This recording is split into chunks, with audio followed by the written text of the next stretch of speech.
Hi friends. So ఈరోజు నేను only bank Nifty trade చేశాను. యాక్చువల్లీ ఈరోజు ప్యూర్ సైడ్ వేస్ day, only sellers market. So ఎవరైతే సెల్ చేస్తారో వాళ్ళు విత్ ఇన్ ద రేంజ్ చాలా తక్కువ రేంజ్లో ఉంచారు. సో ఈరోజు అయితే జీరో ఆపర్చునిటీస్ ట్రేడ్ చేయడానికి.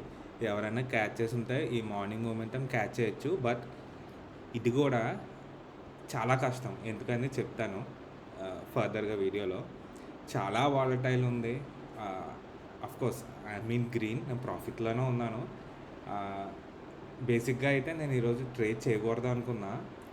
2 రీజన్స్. 1, నాకు వేరే వర్క్ ఉంది, అంటే ఒక ఫంక్షన్ వర్క్ ఏం కాదు, ఒక ఫంక్షన్కి వెళ్ళాల్సిన పని ఉంది.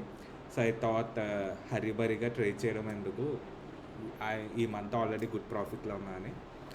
సెకండ్ రీజన్, 4 డేస్ లైన్గా మార్కెట్ స్లో ఉంటుంది. బికాస్ 4 డేస్, థర్స్డే హాలిడే, రేపు ఫ్రైడే ఒకరోజు మార్కెట్ ఉంది, Saturday Sunday holiday. Friday obviously ఆ రోజు చాలా స్లో ఉంటుంది మార్కెట్, సేమ్ ఈ రోజులాగా ఉండొచ్చు. ఇన్కేస్ సడన్గా మూవ్స్ వచ్చినా అది క్యాప్చర్ చేయలేము, మన ఎగ్జిట్ అయ్యే ఛాన్స్ ఇవ్వదు మార్కెట్. సో నేను ముందే చెప్పిన ఫ్రైడే ట్రేడ్ చేయను. ఇన్కేస్ చేసినా ఏదైనా స్టాక్స్ 1 or 2 స్టాక్స్లో వేస్తాను, if I'm board, that's all. So ఈరోజు చూసారు కదా, మార్నింగే మంచి ఫాల్ వచ్చింది ఒక క్యాండిల్లోనే. మన లెవెల్స్ బట్టి అయితే తీసుకోవచ్చు. నేనైతే మార్నింగ్ ట్రేడ్ చేయలేదు, ఎందుకంటే క్లారిటీ లేదు. బికాజ్ నేను యూఎస్ మార్కెట్ ఫస్ట్ అయితే మార్నింగ్ ట్రేడ్కి మనం యూఎస్ మార్కెట్ చెక్ చేసుకుంటాం కదా. నేను యూఎస్ మార్కెట్ పాజిటివ్గా క్లోజ్ అయింది, అరౌండ్ 400 పాయింట్స్. డౌ జోన్స్ పాజిటివ్గా క్లోజ్ అయింది. Morning Nikkei and US Dow futures కూడా ఫ్లాట్గా ఉన్నాయి, అంటే విత్ ఇన్ 50 పాయింట్స్ రేంజ్లోనే ఉన్నాయి, మైనస్లో ఉన్నా కానీ జపనీస్ మార్కెట్. సో అది పెద్ద నెగిటివ్ ఏం కాదు. కొన్ని డేటా పాయింట్స్ ఇండియాకి పాజిటివ్గానే ఉన్నాయి. అసలు యాక్చువల్గా అయితే మన మార్కెట్ పైకి వెళ్ళాలి. నిన్న వీడియోలో చెప్పలేదు మీకు, వీడియో చేశాక తెలిసింది న్యూస్. నిన్న ఫాల్ రావడానికి రీజన్, హెచ్డిఎఫ్సి బ్యాంక్లో ఫ్యూ మంత్స్ బ్యాక్ ఒక న్యూస్ వచ్చింది. ఎంఎస్సిఐ ఇండెక్స్ రీబ్యాలెన్సింగ్లో ఎక్కువ ఫండ్స్ ఇన్ఫ్లో అవుతుంది, అంటే ఎక్కువ ఫండ్స్ ఇన్వెస్ట్ చేస్తారు హెచ్డిఎఫ్సి బ్యాంక్లో అనే న్యూస్ వచ్చింది. బట్ ఇప్పుడు చూసుకుంటే అంత ఇన్ఫ్లో రాలేదు. చాలా అంటే అరౌండ్ 50% to 60% అలా వచ్చింది. సో అంటే ఇన్వెస్టర్స్ ఏమనుకున్నారంటే సర్టెన్ అమౌంట్ వస్తుంది ఫండ్స్ హెచ్డిఎఫ్సి బ్యాంక్లోకి ఫ్రమ్ ఫారిన్ ఇన్వెస్టర్స్ అనుకున్నారు. బట్ అది అవ్వలేదు. గుడ్ అమౌంటే వచ్చింది, బట్ వాళ్ళు ఎక్స్పెక్ట్ చేసినంత కాదు. సో దానికి కొంచెం అడ్జస్ట్మెంట్స్ చేశారు, దానివల్ల కొంచెం సెల్లింగ్ వచ్చింది. నిన్న మెయిన్ అయితే బ్యాంక్ నిఫ్టీ హెచ్డిఎఫ్సి వల్లే ఫాలో అయింది. ఈరోజు అయితే పెద్ద ఫాలో లేదు, 100 పాయింట్సే. కాకపోతే ఆప్షన్స్లో మీకు తెలిసిందే కదా, ఆప్షన్స్లో ఎక్కడున్న మార్కెట్ అక్కడ ఉన్నా సరే జీరో అయిపోతుంది. సో ఎవరైనా తెలియని వాళ్ళు ఉంటే బేసిక్గా నేను ఈరోజు ఈ వీడియోలో చెప్తాను. సో మార్కెట్ ఇక్కడ ఓపెన్ అయింది కదా, ఇక్కడ సపోర్ట్ తీసుకుంది, మార్క్ చేసుకున్నాను. కానీ దీని అప్ సైడ్ బ్రేక్ చేయలేదు, డౌన్ సైడ్ బ్రేక్ చేయలేదు, ఎక్కడెక్కడే వెళ్ళి నేనైతే ఈరోజు చెప్పా కదా వేరే వర్క్ ఉంది. సో అరౌండ్ 10 o'clock ఇక్కడ స్టాప్ చేసేసాను. నాకైతే అసలు ట్రేడింగ్ 10:30 వరకు చూశాను, నేనైతే 10కి ఆపేద్దాం అనుకున్నాను. బట్ నాకు పొజిషన్ ఓపెన్ ఉంది. బేసిక్గా ఏంటంటే చాలా డేస్ మీరు నా వీడియోస్ చూస్తే ఫస్ట్ 5 minutesలోనే నాకు అరౌండ్ గుడ్ ప్రాఫిట్లో ఉంటాను. ఓకే, సో ఐ థాట్ ఈరోజు కూడా అలాగే అయిపోతే ఎర్లీగా క్లోజ్ చేసి I thought to start early, but కుదరలేదు. ఎప్పుడు అంతే, ఆన్ ఏ ఫన్ నోట్, నాకు ఎప్పుడైతే వర్క్ ఉందో అప్పుడే మార్కెట్ కూర్చోబడుతుంది, లైక్ ఎర్లీ ప్రాఫిట్ ఇవ్వదు. ఈరోజు అయితే చాలా స్ట్రగుల్ చేయాల్సి వచ్చింది.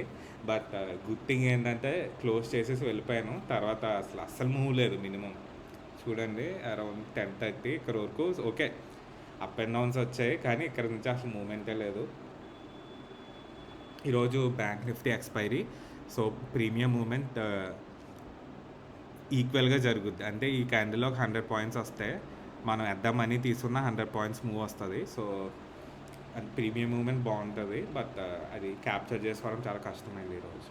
ఓకే, సో ఇదైతే మన లెవెల్స్ నుంచే రిజెక్ట్ అయింది. ప్రీవియస్ డేలో ఒక స్వింగ్ హై, ఇది మంచి లెవెల్ నుంచే రిజెక్ట్ అయింది 9:15కి. బట్ ఇది క్యాప్చర్ చేయలేదు, చెప్పాక మిక్స్డ్ సిగ్నల్స్ ఉన్నాయి. నాకు క్లారిటీ ఉంటేనే తీసుకుంటా, బికాస్ నేను పుట్ తీసుకునేది నిజంగా అప్ సైడ్ వెళ్ళింది అనుకోండి, యూఎస్ మార్కెట్ పాజిటివ్గా క్లోజ్ అయిందని, మార్నింగే ఎక్కువ లాస్ వస్తే అది రికవర్ చేయడం కష్టమవుతుంది. ఎందుకంటే ప్రీమియం మూవ్‌మెంట్ చాలా ఫాస్ట్ ఉంటది మార్నింగ్ ఓపెన్ అవ్వగానే. సో, లాస్ అనేది చాలా పెరిగిపోద్ది. నేనైతే బేసిక్‌గా కాల్ సైడ్ వెళ్ళాను. ఆహ్, ఈరోజైతే పుట్ సైడ్ వెళ్ళినా, కాల్ సైడ్ వెళ్ళినా బోత్ లాసే అయ్యేది. పుట్ ఇక్కడ తీసుకుంటే ఓకే. ఇక్కడ ఎక్కడన్నా పుట్ తీసుకున్నా బోత్ అయితే 0 అయిపోయేవి ఎక్స్‌పైరీ కాబట్టి. ఆహ్, సో, నేనైతే సమ్‌వేర్ ఇక్కడ కాల్ తీసుకున్నాను. నేనేమనుకున్నా అంటే ప్రీవియస్ డే క్లోజింగ్ దగ్గర రివర్సల్ అవుతది అనుకున్నా. క్విక్ పాయింట్సే చెప్పా కదా! ఒక 10 మినిట్స్‌లో ట్రేడ్ ఫినిష్ చేద్దామని తీసుకున్నాను. వెంటనే ఎలా చిన్న అప్ మూవ్ వస్తది. ఒక 15,000-20,000 క్యాప్చర్ చేసి క్లోజ్ చేద్దామని తీసుకున్నాను. But yeah! Big red candle వచ్చింది. ఇక్కడ సపోర్ట్ తీసుకుంది కానీ ప్రీమియం అప్పటికే చాలా డికే అయిపోయింది. ఎందుకంటే ఎక్స్‌పైరీ డే కదా! ఈ క్యాండిల్ చూసారా? అరౌండ్ 50,000 అండ్ ఒక 100 పాయింట్స్ క్యాండిల్ ఇది రఫ్‌గా. సో, నా ప్రీమియం అనేది చాలా డికే అయిపోయింది. తర్వాత అప్ సైడ్ వెళ్ళింది. క్లోజ్ చేద్దాం అనుకునేసరికి మళ్ళీ డౌన్ సైడ్ వచ్చింది. ఇక్కడ గ్రీన్‌లో వెళ్ళాను. మళ్ళీ వెంటనే ఇమ్మీడియేట్‌గా ఇది చాలా క్విక్‌గా మూవ్ అయినాయి ప్రీమియమ్స్. మళ్ళీ డౌన్ సైడ్ వచ్చింది. మళ్ళీ అప్ సైడ్ వెళ్ళి డౌన్ సైడ్ వచ్చింది. సో, నాకు ఎక్కడ క్లోజ్ చేయాలనేది అంటే ఎర్లీగా క్లోజ్ చేస్తే బిగ్ ప్రాఫిట్ మిస్ అవుతా కదా అని ఉంచేవాడిని. మళ్ళీ ప్రీమియం తగ్గిపోయేది. ఎనీవేస్ నా ప్రాఫిట్ అయితే 65,000. ఈరోజైతే ట్రేడ్ లాజిక్ ఏం లేదు. నేను తీసుకున్నదైతే ప్రీవియస్ డే క్లోజింగ్ దగ్గర అప్ సైడ్ చిన్న మూవ్ వస్తుంది అనుకుని తీసుకున్నాను. బట్ అది అవ్వలేదు. అప్ అండ్ డౌన్ స్వింగ్స్ వచ్చాయి చూసారా? ఎంత టైంకి అప్ మూవ్ వెళ్ళింది, ఒక క్యాండిల్లో డౌన్ సైడ్ వచ్చేసింది. మళ్ళీ అప్ మూవ్ వెళ్ళింది, మళ్ళీ డౌన్ సైడ్ వచ్చింది. సో, బేసిక్గా మార్కెట్ ఏంటంటే కాల్ బై చేసినా పుట్ బై చేసినా మనీ ఇవ్వలేదు ఈరోజు. కాల్ ఆర్ పుట్ సెల్ చేసిన వాళ్ళకి ఫుల్ మనీ ఈరోజు. ఓకే. అండ్ నేను బై చేసిన ప్రీమియం ఈరోజు యావరేజ్ చేశాను. యావరేజింగ్ కాన్సెప్ట్ కూడా చెప్తాను. సో, నేను 49,800 సిఈ తీసుకున్నాను. ఎగ్జాక్ట్గా అంటే నేను పొజిషన్స్లో చూపిస్తే మీకు అది యావరేజ్ చేసిన ప్రైస్ చూపిస్తుంది, యాక్యురేట్గా చూపించదు. సో, నేను రఫ్గా మీకు చెప్తాను. సమ్వేర్ అరౌండ్ 150 అలా తీసుకున్నాను కాల్ ఆప్షన్. నేను ఎలా రివర్సల్ ఎక్స్పెక్ట్ చేసి. సో, 150 to 200 క్యాచ్ చేద్దాం అనుకున్నాను. బట్ ఇది ఎర్లీగా డౌన్ సైడ్ వెళ్ళింది. చాలా చెప్పా కదా, ప్రీమియం అనేది ఇక్కడ చార్ట్లో పెద్ద ఏమి మూవ్ లేదనిపిస్తుంది కానీ ప్రీమియంలో ఎక్స్పైరీ డేస్లో చాలా మూవ్ వస్తుంది. వెంటనే ఇమీడియట్గా అది 88కి వెళ్ళింది. సో, నేను 150కి కొన్నది 88కి వెళ్ళింది. నేను స్టాప్ లాస్ 20 పాయింట్సే పెడతా కదా యూజువల్గా. ఎక్స్పైరీ డే కాబట్టి నేను స్టాప్ లాస్ యాక్చువల్గా మార్నింగ్ అసలు నేను స్టాప్ లాస్ పెట్టుకోలేదు. అది మైండ్లోనే పెట్టుకున్నాను. ఎందుకంటే స్టాప్ లాస్ హిట్ చేసి వెంటనే అప్ సైడ్ వెళ్ళిన డేస్ ఉన్నాయి నాకు. సో, అంటే ఎలా హిట్ చేసి వెంటనే ఒక 100 పాయింట్స్ మూవ్ ఇచ్చిన డేస్ ఉన్నాయి. సో, నేను అనుకున్నా ఓకే స్పెసిఫిక్లీ నిన్న మీరు వీడియో చూస్తుంటే 1 lakh ప్రాఫిట్ వచ్చింది. సో, అందులో ఒక 50,000 అలా లాస్ అయినా 50,000 to 60,000 లాస్ అయినా పర్లేదని అనుకున్నా. బికాస్ నేను అనుకున్నది ఫెయిల్ అయింది కదా, ఇక్కడ నేను అనుకున్న లెవెల్ దగ్గర స్టాప్ అవ్వలేదు. సో, నా స్టాప్ లాస్ అనేది పెంచుకున్నాను మైండ్లో. ఓకే 50,000 స్టాప్ లాస్ అని. అప్ సైడ్ వెళ్ళింది. ఇక్కడికి నేను గ్రీన్లో ఉన్నాను. మళ్ళీ పెద్ద రెడ్ క్యాండిల్ వచ్చింది. ఆ రెడ్ క్యాండిల్స్లో ఇక్కడ చిన్న విక్స్ వచ్చినా సరే ప్రీమియమ్స్లో చూసారా పెద్ద పెద్ద క్యాండిల్స్ వచ్చాయి, రెడ్ క్యాండిల్స్. సో, చాలా డికే అయింది. నేనైతే ఫైనల్గా ఇక్కడ క్లోజ్ చేసా. 150కి బై చేసి అరౌండ్ 124 సెల్ చేసినా సరే నేను ఎంత ప్రాఫిట్ ఉన్నా అంటే యావరేజ్ చేశాను. ఈరోజు ఎక్కువ క్వాంటిటీ బై చేశాను. సో, ఇక్కడికి వెళ్ళాక బుక్ చేయాలా ఎవరికైనా సరే మనం గ్రీన్లోకి వెళ్ళాక 2 ఆప్షన్స్ ఉంటాయి కదా. ఐదర్ ఇంకా కొంచెం టైం హోల్డ్ చేయొచ్చు కదా, అంటే మనం ఇంకా అప్ సైడ్ వెళ్తుందని చెప్పి హోల్డ్ చేయొచ్చు నేను కాల్ ఆప్షన్, లేదా కంప్లీట్గా సెల్ చేయొచ్చు. నేను ఏం చేశాను అంటే 50% సెల్ చేశాను అరౌండ్ ఇక్కడ. బికాజ్ ఏమవుతుందో తెలియదు కాబట్టి. ఎందుకంటే ఇక్కడ చూసారా ఈ క్యాండిల్ 119, ఈ క్యాండిల్ 162, ఒక 50 పాయింట్స్ పైకి వెళ్ళి మళ్ళీ కిందకు వచ్చింది. ఈ క్యాండిల్లో పైకి వెళ్ళి కిందకు వచ్చింది. సో, నాకు కాన్ఫిడెన్స్ అనిపించలేదు, సెల్ చేశాను ఆఫ్ క్వాంటిటీ. మళ్ళీ బై చేశాను లో లెవెల్స్కి వచ్చాక. కానీ ఈసారి బాగా లో లెవెల్కి వచ్చాక బై చేశా. మార్కెట్లో ప్రీమియం స్వింగ్ ఎక్కువ ఉందని అబ్జర్వ్ చేసి రిమైనింగ్ ఆఫ్ క్వాంటిటీ ఇక్కడ సెల్ చేసిన క్వాంటిటీ మళ్ళీ అరౌండ్ 68 అలా బై చేశాను. సో నాకు మంచి యావరేజ్ ప్రైస్ దొరికింది. ఇక్కడ ఇక్కడ సెల్ చేస్తే బాగుండు, మళ్ళీ ఇక్కడ ఆఫ్ క్వాంటిటీ సెల్ చేసా, మళ్ళీ పడిపోయింది. మళ్ళీ ఇక్కడ ఇక్కడ బై చేశాను ఆఫ్ క్వాంటిటీ. సో ఫస్ట్ నుంచి ఒక హాఫ్ క్వాంటిటీ అయితే హోల్డ్ చేసా, రిమైనింగ్ ఆఫ్ సెల్ చేసేసా కాన్ఫిడెన్స్ లేక. సో మార్నింగ్ అర్థమైపోయింది సైడ్ వేస్ అయిపోయేలాగా ఉంది. సో ఎగ్జిట్ అవ్వాలని ఫిక్స్ అయ్యి ఇక్కడ మళ్ళీ హాఫ్ క్వాంటిటీ బై చేసా కదా, యావరేజ్ ప్రైస్ అరౌండ్ 119 అయింది. ఇక్కడికి రాగానే సెల్ చేసా సమ్ 124 అలా. సో యావరేజింగ్ కాన్సెప్ట్ ఏంటంటే ఆ రోజు మార్కెట్ సిచ్యువేషన్ బట్టి అయితే ప్రీమియమ్స్ బట్టి యావరేజ్ చేయొచ్చు. నేను ఎలా డ్రా చేసుకున్నాను, ఇక్కడ సెల్ చేశాను, మళ్ళీ ఇక్కడ సపోర్ట్ తీసుకుంటున్నాను, ఇక్కడ బై చేశాను. ఐదర్ ఎలా చేయొచ్చు, లేదా I use some indicators. So future చార్ట్లో కొన్ని లెవెల్స్కి వెళ్ళాక మనం వేరే డేట్ చూపిస్తాను ఎలాగ యావరేజ్ చేసుకోవచ్చు అనేది. సో ఫర్ ఎగ్జాంపుల్ ఇక్కడ పుట్ తీసుకున్నాను అనుకోండి, మళ్ళీ ఇది ఒక రెసిస్టెన్స్ లెవెల్ కదా,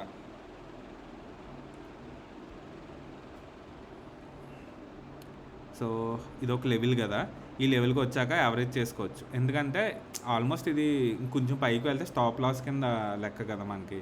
సో డే హై బ్రేక్ చేస్తే స్టాప్ లాస్ తీసేసుకోవాలి కదా పుట్. సో ఇక్కడ నేను పుట్ తీసుకున్నా సరే, ఇక్కడ నేను లాస్లో ఉన్నా సరే, ఇక్కడ యావరేజ్ చేసుకుంటే మనకి బై ప్రైస్ అనేది ఒక 200కి బై చేసాను అనుకోండి, ఇక్కడికి వచ్చేసరికి 100 పాయింట్స్ అయిపోయింది అనుకోండి. ఫర్ ఎగ్జాంపుల్ చెప్తున్నా, ఇక్కడ రిమైనింగ్ ఆఫ్ ఇక్కడ బై చేస్తాం 150 అవుతుంది. ఓకే, మన బై ప్రైస్. సో చిన్న మూవ్ ఇక్కడ వరకు వచ్చినా మనం గ్రీన్లోకి వచ్చేస్తాం, ఎగ్జిట్ అయిపోవచ్చు. లేదు ఇంకా అప్ సైడ్ వెళ్తే ఆబ్వియస్లీ ఇక్కడ నుంచి క్యారీ చేసిన లాస్ అవుద్ది. ఇక్కడ బై చేసిన దానివల్ల ఎక్కువ లాస్ రాదు కదా, చాలా తక్కువ లాస్ వస్తుంది. రికవర్ అయితే మాత్రం ఫాస్ట్గా రికవర్ అయిపోతాం, గ్రీన్లోకి వస్తాం. సో యావరేజ్ అనేది మనం పెట్టుకున్న స్టాప్ లాస్కి దగ్గరలో ఉన్నప్పుడు యావరేజ్ చేసుకుంటే మనం ఫర్ ఎగ్జాంపుల్ నా దగ్గర ఉన్న క్యాపిటల్కి నేను 1000 క్వాంటిటీ బై చేయగలను అనుకోండి, ఫర్ ఎగ్జాంపుల్ చెప్తున్నా. సో ఒక 600 క్వాంటిటీ అలా ఎర్లీగా బై చేసిన, అది నా స్టాప్ లాస్ దగ్గరికి వచ్చాక రిమైనింగ్ 400 క్వాంటిటీ బై చేస్తే గ్రీన్లో ఉండే ఛాన్సెస్ ఎక్కువ. మనం ఎక్కువ ప్రాఫిట్ తక్కువ ప్రాఫిట్ అనేది ఎప్పుడూ చూసుకోకూడదు. జస్ట్ మన ఎయిమ్ ఏంటంటే గ్రీన్లో ఉండాలి, గ్రీన్లో క్లోజ్ అవ్వాలి. If you see SEBI reports ఇస్తారు కదా, 90% లాస్లో ఉంటారు లేదా 95% లాస్ అని. సో మన టార్గెట్ ఎప్పుడు ఆ రిమైనింగ్ 5%లో ఉండాలి. అది హై ప్రాఫిట్టా లెస్ ప్రాఫిట్టా ఇవన్నీ తర్వాత, ఫస్ట్ మనం రోజు గ్రీన్లో ఉండడం అనేది అలవాటు చేసుకుంటే దాన్ని ఇంకా బెటర్మెంట్ చేసుకోవచ్చు స్లోగా. ఓకే, మిస్టేక్స్ ఎక్కడ చేస్తున్నా అనేది చూసుకుని చేసుకోవచ్చు. ఓకే, సో ఈ వీడియో కొంచెం లెంతీ అయింది, but I thought to say averaging ఎలా చేసుకోవాలి అని. సో చూసా కదా ప్రీమియం మూమెంట్ ఎంత వైల్డ్గా అయిందో.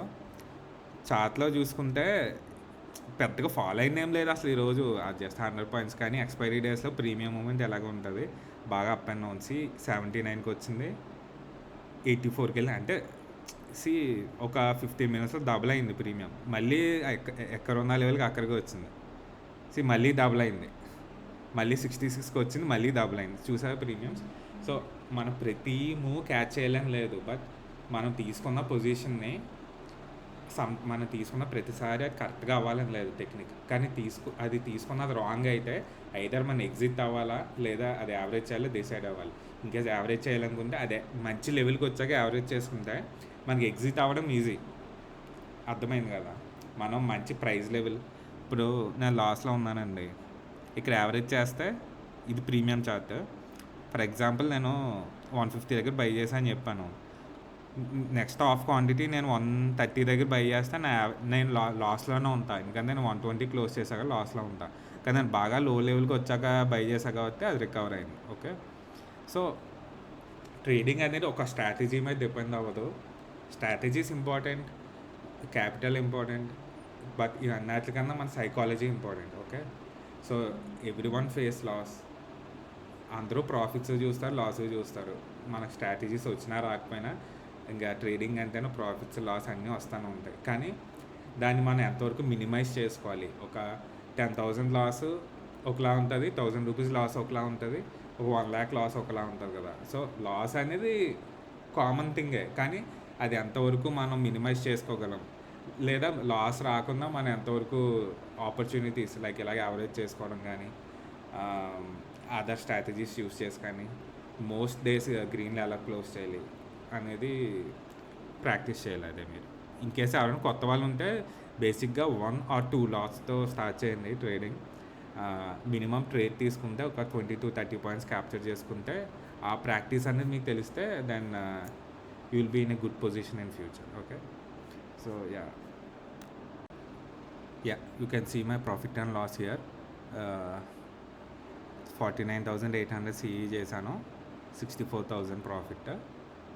ఓకే, కోర్స్ నేను పుట్ తీసుకున్నా సరే మార్నింగ్ ఫస్ట్ మినిట్లో పుట్ తీసుకున్న వాళ్ళకి ప్రాఫిట్, తర్వాత పుట్ తీసుకున్న కాల్ తీసుకున్నా అది సైడ్ వేస్ అయిపోయింది. బోత్ ప్రీమియం దిక్కే తప్ప ఏం లేదు. Okay, so if you guys like this video please subscribe to my channel. Sorry ఈ వీడియో కొంచెం లెంతీ అయింది, బట్ మీకు యావరేజింగ్ అనేది ప్రాక్టికల్గా నేను ఎలా చేశానో చూపించాలి అని అనుకున్నాను. That's ya, see you guys.